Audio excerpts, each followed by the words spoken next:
Pada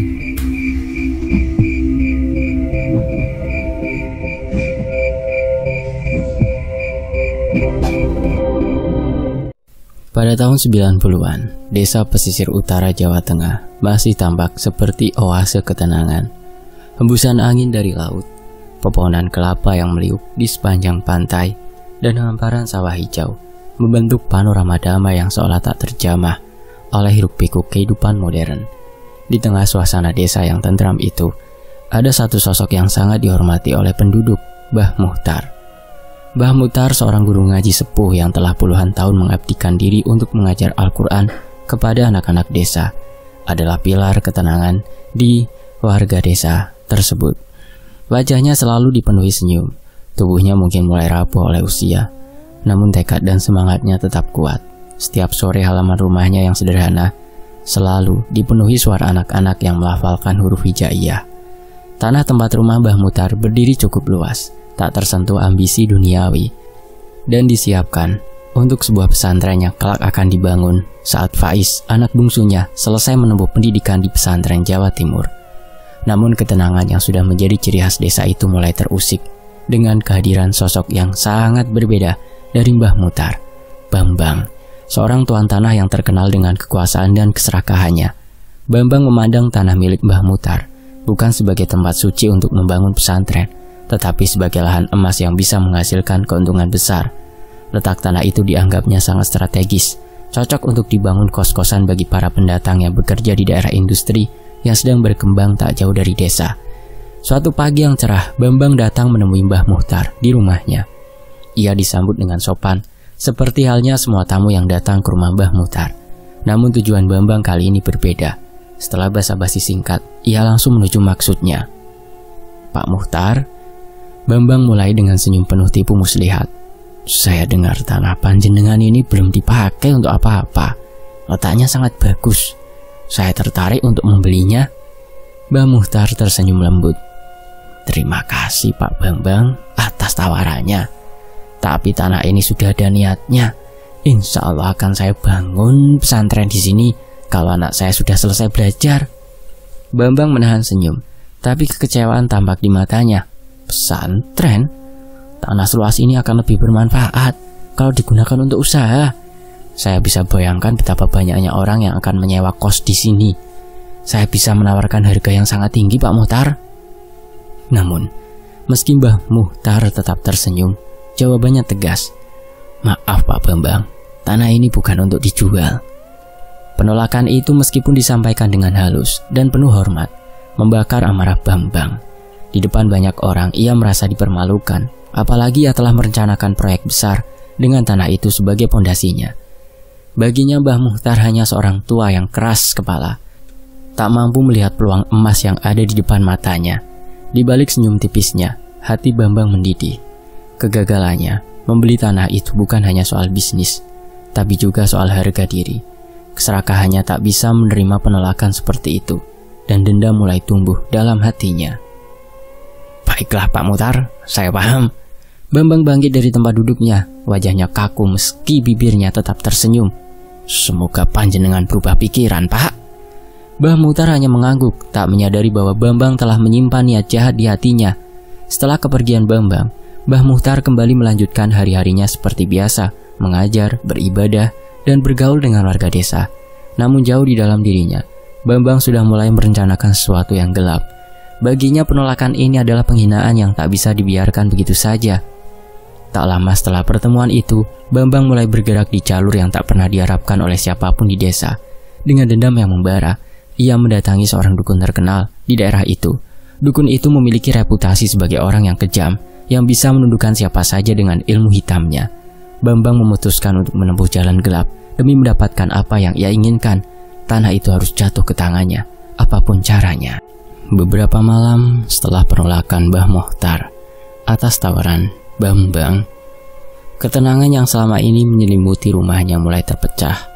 Malam-malam yang biasa diisi dengan lantunan zikir dan bacaan Al-Quran, kini terasa berat dan sunyi. Seolah ada sesuatu yang menekan atmosfer di sekitar rumah itu. Mbah Muhtar yang biasanya tampak sehat meski usia senjanya, tiba-tiba jatuh sakit tanpa sebab yang jelas.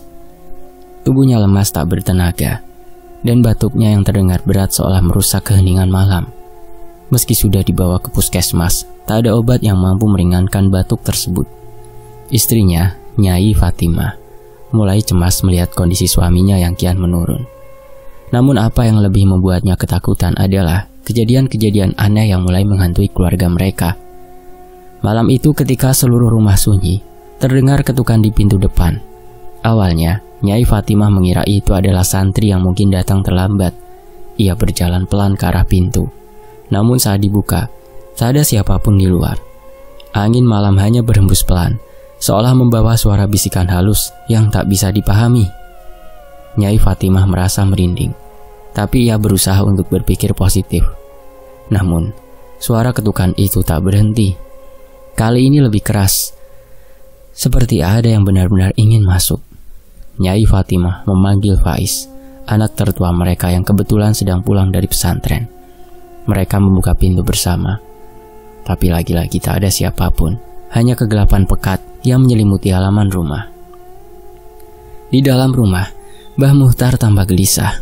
Ia mulai bermimpi buruk tentang makhluk-makhluk hitam yang melingkari rumahnya. Dalam mimpinya, sosok-sosok itu tinggi, kurus, dan tak berwajah. Mereka berdiri di sekeliling rumah dengan mata yang memancarkan sinar merah dari dalam kegelapan. Setiap kali ia mencoba membaca ayat suci, suara serak terdengar dari salah satu makhluk itu menertawakannya.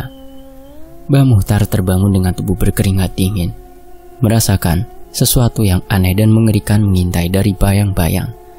Tidak lama setelah mimpi buruk itu, kejadian-kejadian yang lebih menyeramkan mulai muncul. Di malam berikutnya, suara desisi lirih terdengar di luar jendela kamar Mbah Muhtar.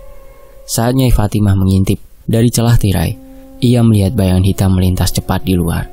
Namun ketika didekati, bayangan itu menghilang begitu saja. Setiap malam kejadian-kejadian aneh itu semakin sering terjadi. Bayangan hitam yang berlari di halaman, suara ketukan di pintu yang tak pernah berhenti, hingga teriakan samar yang terdengar dari jauh, seperti berasal dari dunia lain. Di sudut rumah, ayam peliharaan keluarga tiba-tiba mati tanpa sebab. Setiap pagi mereka menemukan bulu-bulu ayam berserakan di halaman, dengan tubuh ayam yang menghitam, seolah terbakar dari dalam. Desa mulai heboh. Desas-desus cepat menyebar dari satu rumah ke rumah lain bahwa Mbah Muhtar telah terkena guna-guna atau santet. Beberapa tetangga yang datang menjenguk membawa kabar yang mengerikan.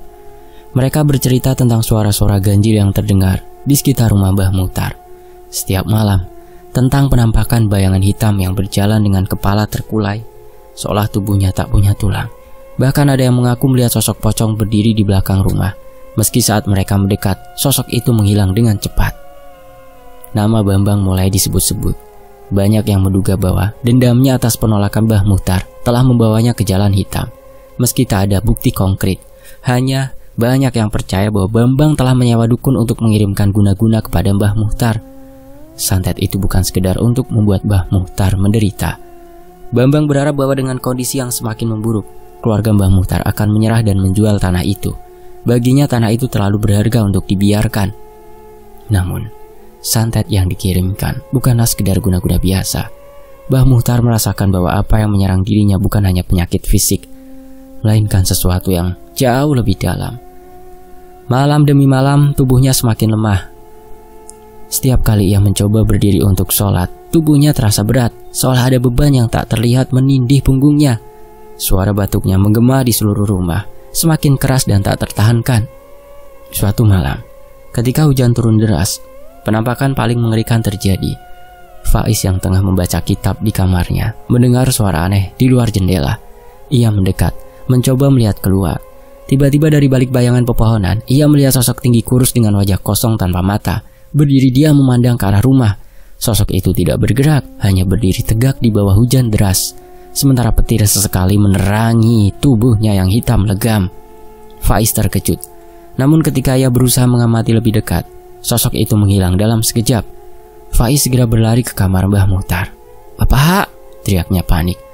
"Ada sesuatu di luar, Pak. Sosok hitam. Makhluk itu berdiri di bawah pohon mangga." Pak Muhtar meski lemah mencoba menenangkan anaknya. "Tenang, Faiz. Kita serahkan semua ini kepada Allah," ujarnya dengan suara serak. Namun Faiz tahu bahwa ini bukan masalah yang bisa diatasi dengan doa biasa. Sesuatu yang lebih besar sedang terjadi, dan ia yakin ini bukanlah sekedar kebetulan. Dendam dari Bambang telah membawa kegelapan yang tak bisa diabaikan. Di tengah kekalutan desa yang dihantui oleh berita tentang santet yang menimpa Mbah Muhtar, seorang pemuda bernama Seno tiba-tiba kembali dari perantauannya. Seno yang pernah menjadi murid kecil di bawah bimbingan Mbah Muhtar kini telah beranjak dewasa, berusia 29 tahun. Ia bukan lagi anak-anak yang belajar mengeja huruf-huruf hijaiyah di surau kecil desa bersama Mbah Muhtar. Kepulangannya terasa bagai angin segar di tengah kekacauan yang melanda.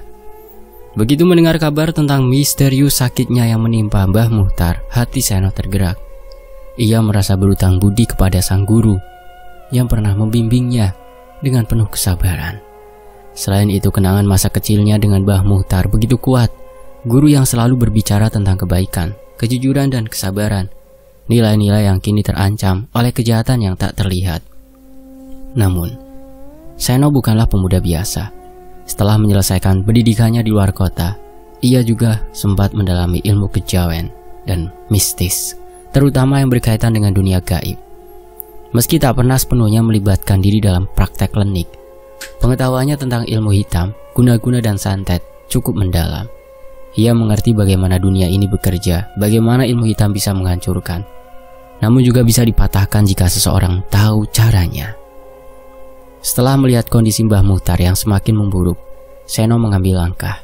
Dia berbicara kepada istri dan anak-anak Mbah Muhtar, menenangkan mereka dan meyakinkan bahwa masih ada harapan. Jangan khawatir, insya Allah Mbah Muhtar akan sembuh. Saya akan mencari tahu siapa yang melakukan ini, dan akan saya patahkan guna-gunanya, ujar Seno dengan tenang namun penuh keyakinan. Ketika malam tiba, Seno menyiapkan dirinya. Dia melakukan sholat malam dan bermunajat, meminta petunjuk dari Allah agar diberikan kekuatan untuk melawan kejahatan yang menimpa gurunya. Setelah itu ia mengambil beberapa benda yang telah dia siapkan. Minyak wangi dari bunga melati, segenggam garam, dan segumpal tanah dari halaman rumah Mbah Muhtar. Benda-benda tersebut bagi Seno bukanlah jimat, melainkan media untuk menyerap energi negatif dan melindungi rumah dari serangan gaib. Ini bukan soal membalas dendam. Ini tentang mengembalikan apa yang seharusnya tak pernah dikirimkan. Gumam Seno kepada dirinya sendiri, mengenakan sarung dan kemeja putih, bersiap untuk menghadapi kejahatan yang bersembunyi di balik bayangan. Seno tahu bahwa dukun yang mengirim santet kepada Mbah Muhtar tidak main-main. Menurut informasi dari warga desa, orang tersebut terkenal kuat dan keji. Namun Seno tidak gentar. Dia yakin bahwa kebaikan dan doa akan selalu lebih kuat dari kejahatan. Dengan keyakinan yang mendalam, ia bersumpah dalam hatinya bahwa apapun yang terjadi, dia akan memastikan Mbah Muhtar sembuh dan yang bertanggung jawab akan menerima balasan yang setimpal. Dengan langkah mantap, Seno mulai misinya. Bertekad membunuh dukun yang telah mengirim santet dan mengembalikannya kepada si Bambang, si penghasut. Dalam sunyi malam, hanya keyakinan dan doa yang menjadi penuntunnya. Setelah mengetahui siapa pelaku di balik santet yang menimpa Mbah Muhtar, Seno mempersiapkan diri dengan matang. Menurut desas-desus di desa, mengaruh pada satu nama, Ki Sura.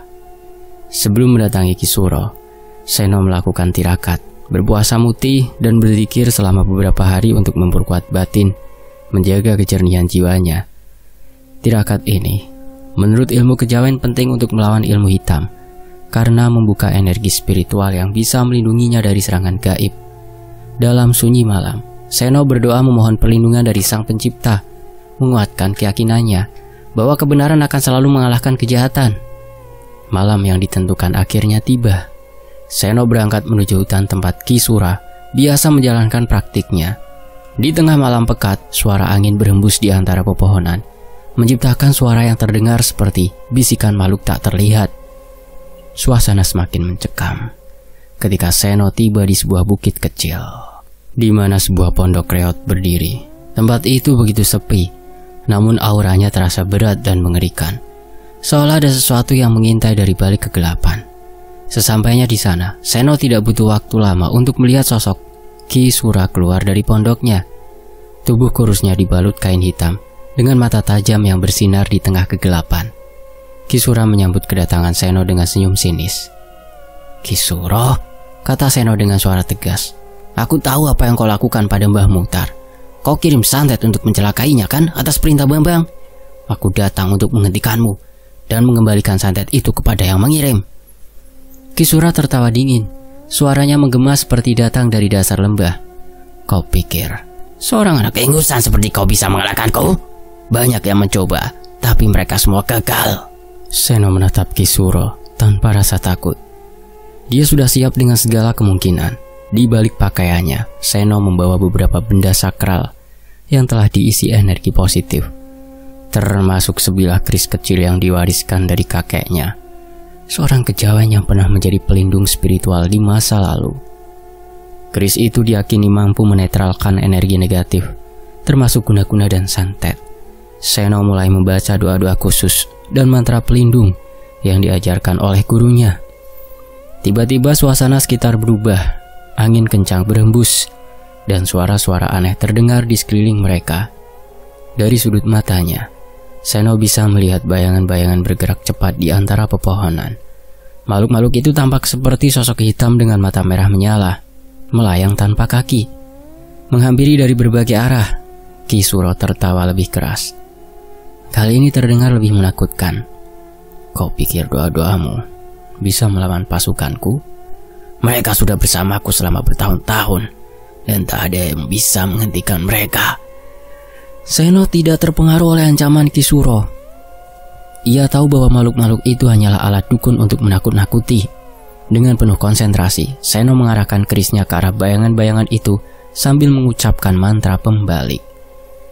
Sebuah kilatan cahaya keluar dari ujung keris, menabrak salah satu sosok hitam yang mendekat.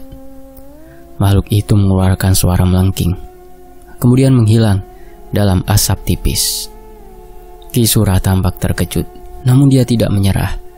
Dukun itu mengangkat tangannya, dan dari tanah muncul sosok besar berbentuk raksasa dengan kepala menyerupai tengkorak. Mata raksasa itu berkilat merah. Mulutnya dipenuhi gigi tajam yang meneteskan cairan hitam. Raksasa itu menghampiri Seno dengan geraman mengerikan, seolah siap untuk menerkamnya. Seno berlari ke arah raksasa itu sambil memegang kerisnya erat-erat. Dengan satu gerakan cepat, dia mengarahkan ujung keris ke kepala makhluk tersebut, menancapkannya tepat di antara kedua mata merahnya. Seketika raksasa itu meledak menjadi asap hitam, hilang dalam kegelapan. Kisura tampak semakin gelisah. "Tidak mungkin," serunya dengan suara yang mulai bergetar. "Tidak ada yang bisa mengalahkan makhluk itu." Seno dengan nafas terengah-engah menatap tajam ke arah Kisuro. "Sudah cukup, Ki. Aku tidak datang untuk bermain-main. Aku akan mengembalikan semua santet yang kau kirimkan. Dan ini akan menjadi akhir dari semuanya." Dengan sisa kekuatan spiritual yang dimilikinya, Seno mulai mengucapkan mantra pembalik santet. Suara doanya semakin keras, menyatu dengan desiran angin malam. Kisura mulai merasakan panas di tubuhnya, seolah ada energi negatif yang berbalik menyerangnya. Dukun itu mencoba melawan, tetapi kekuatannya tak cukup untuk menghentikan aliran balik santet yang sudah dipanggilnya sendiri. Kisura berteriak kesakitan. Wajahnya mengerut seperti terbakar, dan bayangan hitam yang tadinya melindunginya perlahan memudar. Jin pelaku santet yang melakukan tugasnya terkirim kini kembali padanya, menghancurkan energi gelap yang selama ini dipeliharanya. Dengan satu seruan terakhir, Seno mengarahkan seluruh energinya ke arah Kisuro. Dukun itu jatuh berlutut. Wajahnya berubah pucat, tubuhnya mengejang. Dalam sekejap, Kisura terkapar di tanah, tak mampu lagi bergerak. Seno telah berhasil mengalahkannya, dan dengan itu, santet yang menimpa Mbah Muhtar pun berakhir. Namun ini belum sepenuhnya selesai. Seno tahu langkah berikutnya adalah menghadapi Bambang, sang tuan tanah bengis yang telah memulai semua ini. Bambang yang mengira rencananya akan berhasil, tak menyadari bahwa balasan tengah menanti di balik bayangan. Ketika santet yang ia sewa untuk mencelakakan Mbah Muhtar dipatahkan oleh Seno, efeknya mulai berbalik, menghantam dirinya. Pada awalnya Bambang hanya merasa tidak nyaman, Malam-malamnya diisi dengan kegelisahan dan suhu tubuhnya tak menentu.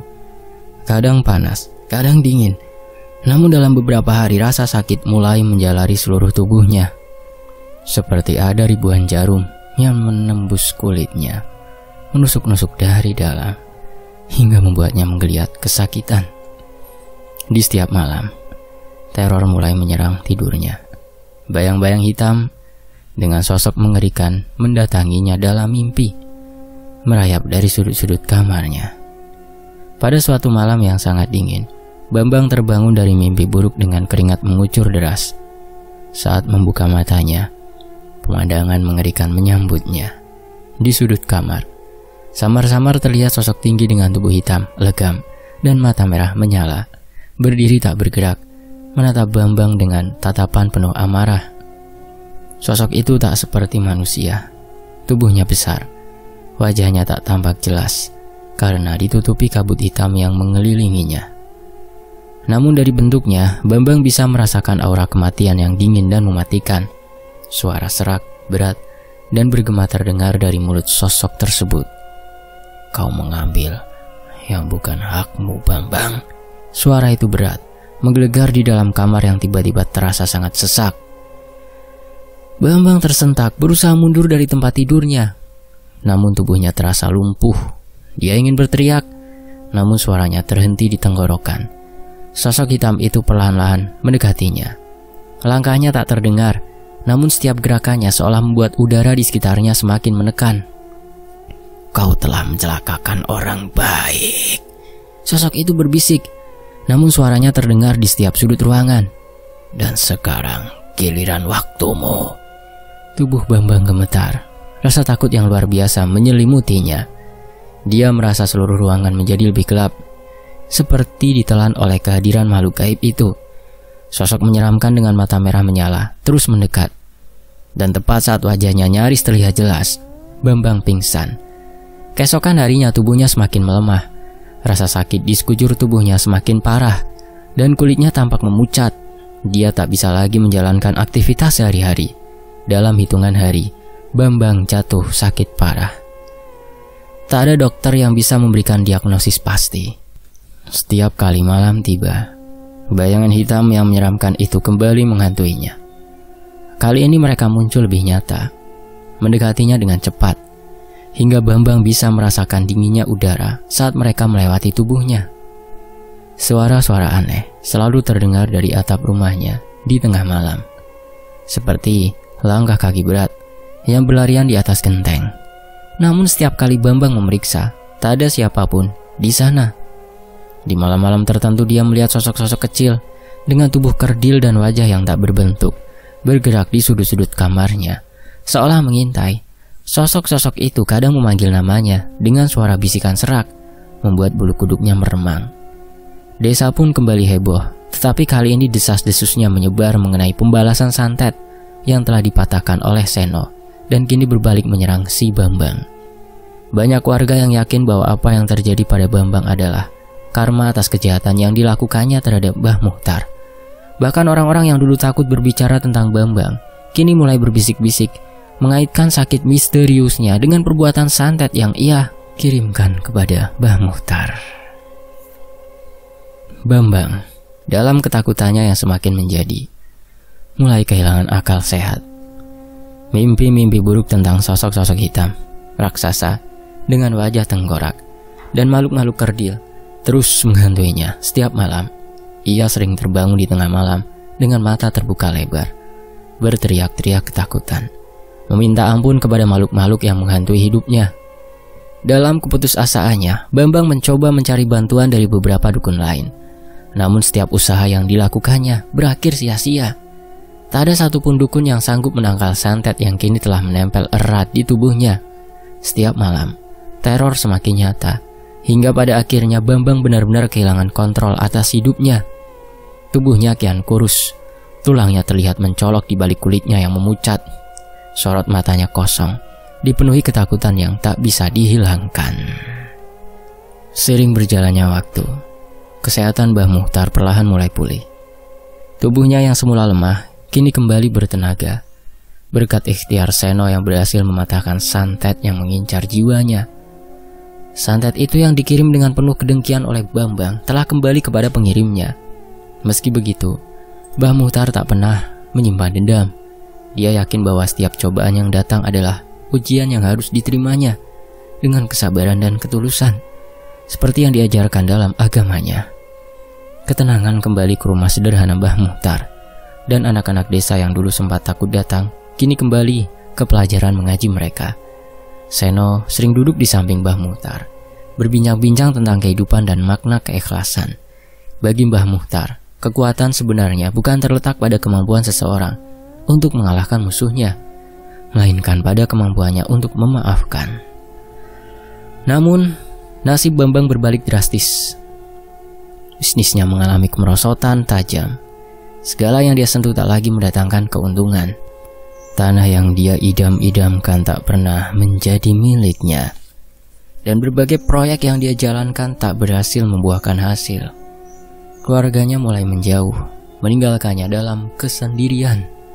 Di desa, cerita tentang bagaimana keserakahan Bambang yang menghancurkan hidupnya menyebar dengan cepat, menjadikan dia contoh buruk bagi warga desa lainnya.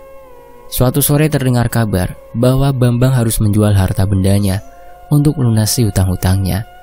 Dengan tubuh yang sakit-sakitan dan tanpa dukungan dari orang-orang terdekatnya, Bambang jatuh dalam kebangkrutan. Seluruh upaya liciknya untuk mengambil tanah Mbah Muhtar berakhir sia-sia. Alam telah berbicara, menunjukkan bahwa keserakahan dan kedengkian hanya membawa kehancuran.